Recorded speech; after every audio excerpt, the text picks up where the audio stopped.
Bakunzi ba BMBC mwaramutse, ni David Ntamakwiriro ndi umuyobozi wa BMBC Group.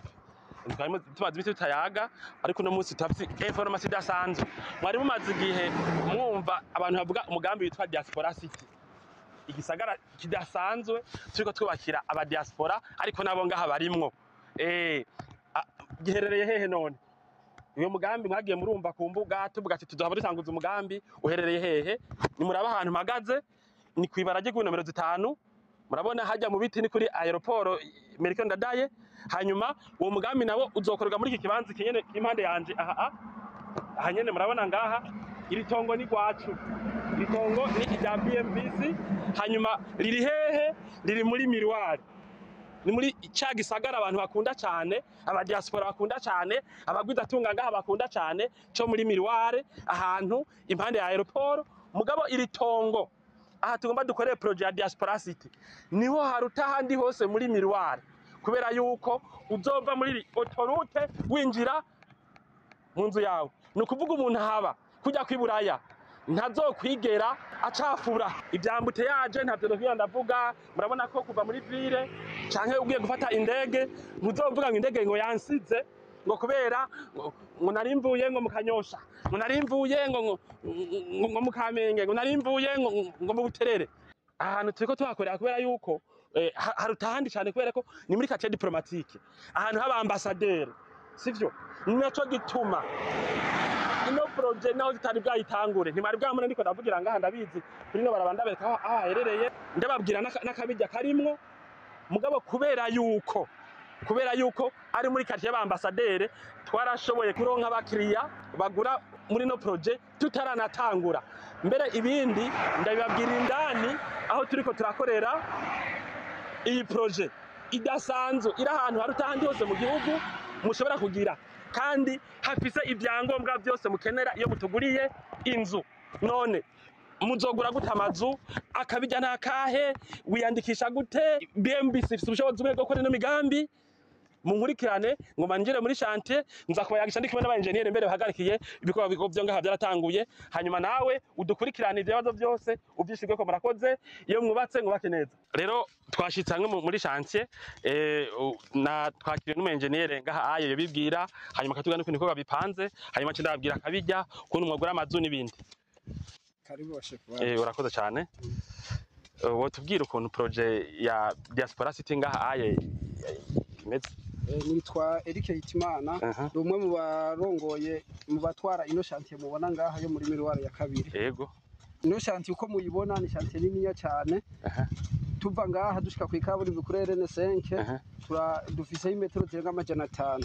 Bisigura ko iyi tere yose mubona izi nzu zizoja mu hegitare zirenga 5. Barakoze cyane. None umaze gutanga kwa kamazangana gute? Turamaze gutangura amazu ashika 30. Uko mubibona hari yepfo hariho abandi dukorana bafiseyo amazu bariko barakurikirana, nanje ndikwano amazu yo haruguru. Nico gitemo ufise n'amaradio, ni kuvuga ntimushaka guhamagarana mwumvikana. Oya twashobora kudakoresha amaradio. Urakoze cyane Eric. Murakoze cyane kugira ngo hari cyo mwemerera abakiriya BMBC ngo ndababwire cyakabijya kuno mugambi kugira ngo bashobore kugura nk'amazu baze bahembestise kubera hari inyungu kubaka nga muri Diaspora City. Icambere ino projet niyo ya mbere kuva BMBC sanga gutunganya ibigwati, maze ko tubigwati mu gahahe tuko turaheraheza, turagira ibigwati aho muri Miroir nyene muri hegitari tuko turaheraheza, turagira ibigwati mwitenga umugambo bandanya ni munini nawo nyene usumbuye uwowo ni hegitari 7, turagira kandi n'amazu mu gihugu cyose. Rero uyu niyo mugambi wonyene dufise amabarabara yagutse kuri aho. Amabarabara ngaho bwa mbere mu kabijya ni nkajya yiburaya aremera ko uha umwana wawe ikinga kuko afite metero 13 akagenda ategeranye n'imiduga. Donc hariho dosikirasiyo y'imiduga, hakabaho na jardin itandukanya abamaguru n'abimiduga. Nukuvuga ashaka guha agakinga kawe umwana agatembera muri no quartier uziko atamuntu aza kumugongo, ashaka kwicara imbere y'inzu uziko uticenye barajya imiduga. Kirumvikana kandi ku mabarabara hose hari amajardin, ico ni kintu bidasanzwe. Hanyuma novuga kuvyerekeye ibintu by'ububijya, ibintu bijanye n'isuku. Nukuvuga BMBC rafite systeme nkuko tuko turayitegura mu gahe turiko maze tuko turaheraheza systeme yuko bano bantu baba mu bigwati bya Diaspora City bya BMBC Homes ibiri hana mu gihugu ko batazokwigera bahangana n'imicafu hajya uzamba ngo hari abantu bataje kwitora, hari systeme yo gukuraho imicafu turiko turamonta iriko irahera gutunganya ku buryo wewe kujya kwiburaya muzaba mufise amabini imbere y'amazu yanyu, hanyuma imiduga yabigenewe iza regiriere makuraho imicafu. Hanyuma twavuga ibijyanye na security, murabona nk'ubu urabona ni gisagara kirimo hafi imiryango amajana ngahe muri diaspora city ngaha. Rero none abantu bazaha gute? Umuntu azoba mu nzu nziza cyane ya kijambere iri ahantu hatekanye, ahantu muri cadre diplomatique, ahantu atambute yaje ishoboka, wabuja kuri aeroport, wabuja muri ville, ahantu kandi atamucafu ushoboka. Nukuvuga kugira ushike ngaha mpagaze takaronga hazo bari barabara aha hazo hahagarara barabara. Nukuvuga kugira ushike ngaha kuva kwikaburimbi nta namwe uzoca mu bijage, kandi tuzokubaka amabara akomeye azomara imyaka myinshi, kandi muri BMBC ho mu dufite systeme yo kuzokwanteretana amabarabara yose uko imyaka izoziragenda. Hanyuma twababwira kandi kijanye na akabijya ni environnement. Murabona bajya babanyi bacu nabo nyene ibintu bariko barubaka nibizu binini nabanye n'abakadra abantu bateye imbere. Nta muntu azovuga ngo wewe ngo muri diaspora city ngo wewe ngo uba mu nzu nziza ngo ngira ngo uratunze kurusha abandi. Abantu bazoba bazi ko banga ya standing, abantu umuntu azoha abatekanya atavuga ngo barambona ngo mfise imodoka nziza. Nta muntu azoba ngahaye. Ego muri diaspora city ngaha harimo obusyo zuko abantu atari aba diaspora bagura nk'amazu.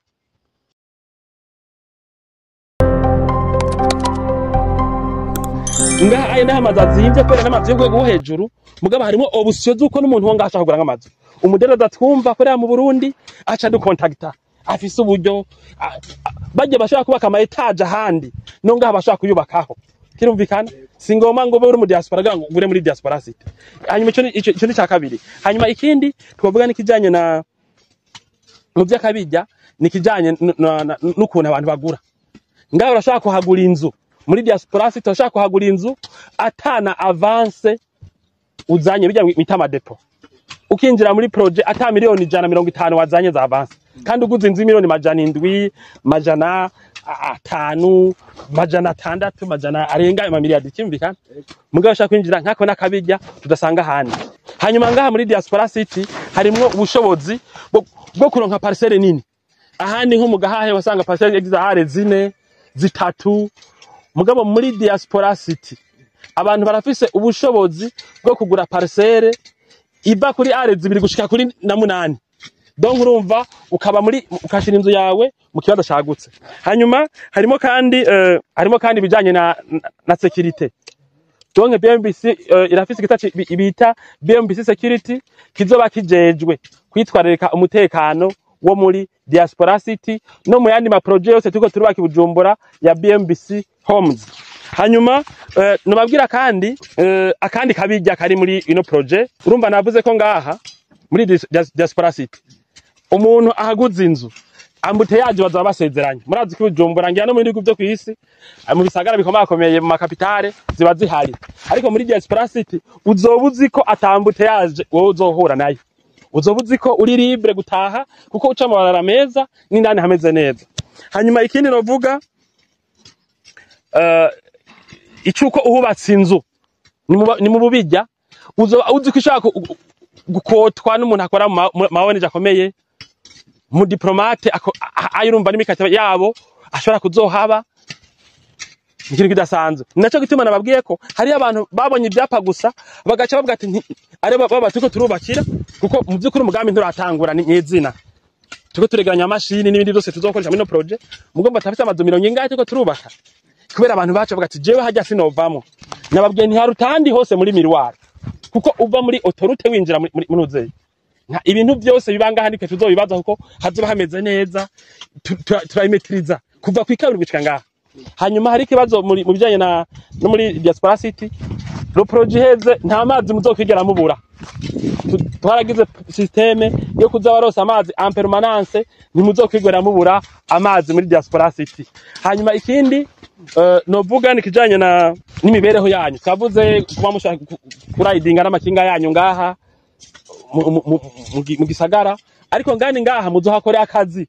Hari ibanza byagenewe gukorerwamwe akazi, amasare umupatro azohuriyamwe n'abantu bavuye mu gisagara bavuye mu mahanga agashakorera nk'akazi atiri baja muri ville. Kurumva hanyuma ashaka no kuzogirira ibintu bijanye na siporo ngaha nyene. Turafise isoko nini bijya mu alimentation hariya kuri autoroute, ku buryo ntuzobukeneye kuza kwivuza mu gisagara kugura y'umuti, ntuzobukeneye kuja muri banke mu gisagara, ntuzobukeneye kugira siporo, piscine, gym, sauna, ibindi byose mu gisagara biza biri ngaha. Hanyuma turafise abantu abashitsi banyu bazorara, urose ufise ivyumba bitanu ukabona ntushaka kuronka aho muraza, uzoca uza kumuraza mu nzu yabigenewe irimwe ama appartement n'amachambre alloué.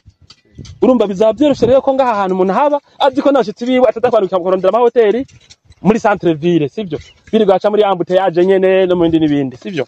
Hanyuma twovuga kandi kubijanye na nk'imiduga, hazoba hariho car wash kubera mba haragutse cyane, imiduga yanyu izofise isuku, ntizocafura kwanza. Mugabo nakajya kavumbi gatoye kayigiye ko nkako muci kubera hazameze nk'iburaya, nukuvuga uzova muri ville muri kaburimbi gushika winjire mu rupangu atanamwe uciye hagize. Hanyuma numva ivyo amabisi ntavyo novuga, udafise imodoka canke ufise umwana agiye muri ville, ibisi ni kuri autoroute ahantu hameze neza hari kuri parking binjira mu rupangu muri projet yanyu. Hanyuma rero abantu bubaka mu Burundi yaba twebwe dusanzwe tuhaba baba ba diaspora. Hanyuma rero hari ikintu abantu baka mu Burundi mwanumva no muri bisagara babivuga nka bijya bita nka Bujumbura birahaba no muri bisagara byo mu Burundi no mu mahanga. Hari ibintu muhora mwita nuisance sonore, hari ukuntu usanga mu ma projet mu bisagara ngaho Bujumbura umuntu ashobora kuza agashiraho nk'icumba c'amasengesho canke isengero muri quartier, agashira akabare nka muri no quartier kandi twita diplomatique. Rero muri diaspora city ngaha turi kirabujijwe mu masezerano musinya mugura inzu kubaka imisigiti canke amasengero canke ivyumba by'amasengesho. Uri mu Islamu uragenda muri quartier aho byagenewe ukaza gusengerayo, uri mu Katolika, uri mu Protestante uragenda ukaza gukubitira ibitari aho byagenewe. Akabare twabwiye ko hariya kwibarabara hadatera urwamo, twarubatse ibintu muzohuriramwo muruhukiramwo, nta manama mukeneye kugira mu gisagara, nta kintu na kimwe, byose ni ngaha muri diaspora city. Urumva rero ahantu abantu baba batekanye, murumva ko hari akantu kabijya mu Burundi n'ivyo biri mu kabijya.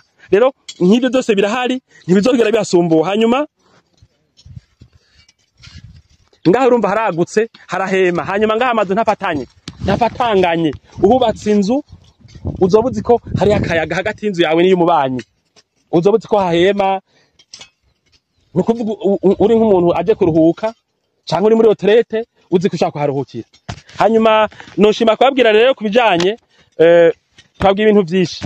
Projet ni miliyardi nyinshi cyane kuri zihere.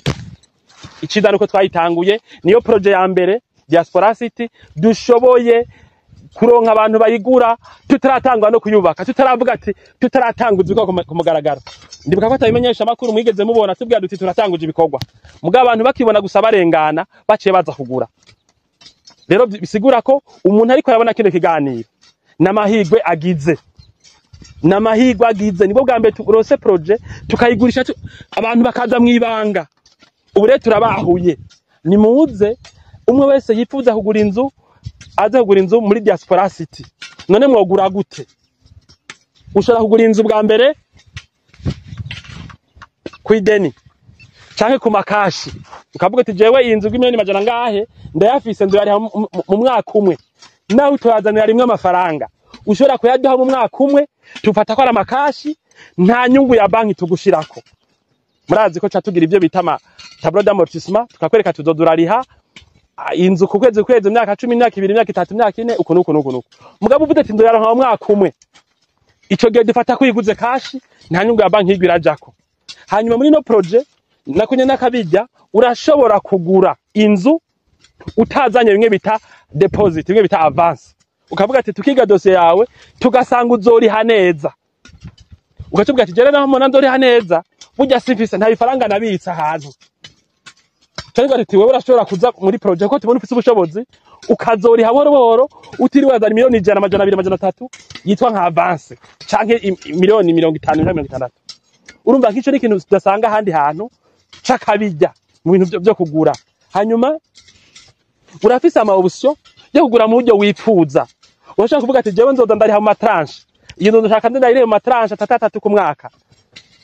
ukavuga ati je ku mwaka ndoriha gatatu cendoriha kwezi ku kwezi cendoriha ntanguze avance yani ndodara mwakuza byose birakondebanye byo twavuganye hanyuma nababwiye ko hari akabijya abantu bose bifuza kuba muri diaspora city bacatwegera n'abatiteguye cyane kubaka muri uno mwaka cyangwa mu wuza barashobora kugura inzu muri diaspora city kubera hariho option yabo ukavuga ati jewe siniteguye ubunyere guca mfandinga n'amahera menshi muga ko mfisa y'urufatiro reka ninjire muri projet ibindi nzo bitunganya mu mwaka uza cyangwa mu myaka ibiri rero bose baze kandi n'abadafisa miliyoni 500 400 barashobora kuzanga aha turafise option yabo y'ukuntu bashaka kugura muri diaspora city bahagura inzu nziza cyane nta handi hantu ziri mu gihugu inzu none ngaha zimeze gute hariho amazu yagenewe imiryango ni kuvuga ibyumba 5 ibyumba 4 inzu iri muri are 4 are 5 are 8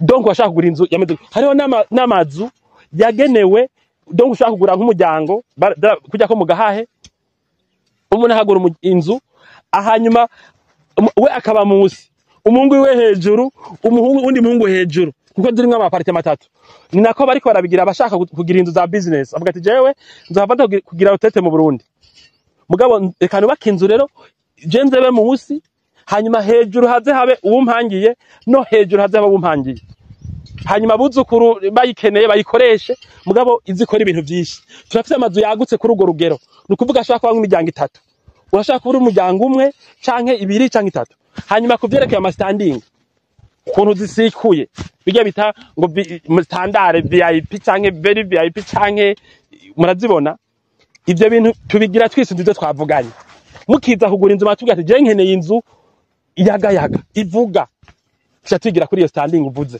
nukuvuga rero nimege mutubwirisho dukora hariho amahirwe menshi baduko duse biro detide ikomeye madina ka 12 ibikora bino bintu ni wowe uvuga inzu wipfuza urugero izobiriko murumva reko umuntu ataza kwembesa muri diaspora city mu byukuri sinovangwa arahomba kubera ntaracererwa aba baje ni hamwe bavuga ngo ubwato bwitangiye bukira umuyaga uwuje bwa mbere ndazi ni bazoronka ikintu kinakazoba yahisemo sivyo hose ni heza ariko uwuje bwa mbere umva ntaburi kintu hakura rero karibu cyane hanyuma mwashaka kwada muti none BMBC kiriko rubaka no migambi myinshi ubuye dushidemo ino project ko turakora ubu turafise nk'amazu nk'uburaro nk'amajana nkangahe mugahe n'uburaro ijana mwitenga tugeze biento kuri 30 amazu ko tuba turubaka uno musinyere niko ndabavugisha kwa tanguye ni round ya kabiri mwitenga turafise amazu hiye muri miliyari 30 uburaro 30 buri mu mazu 15 manini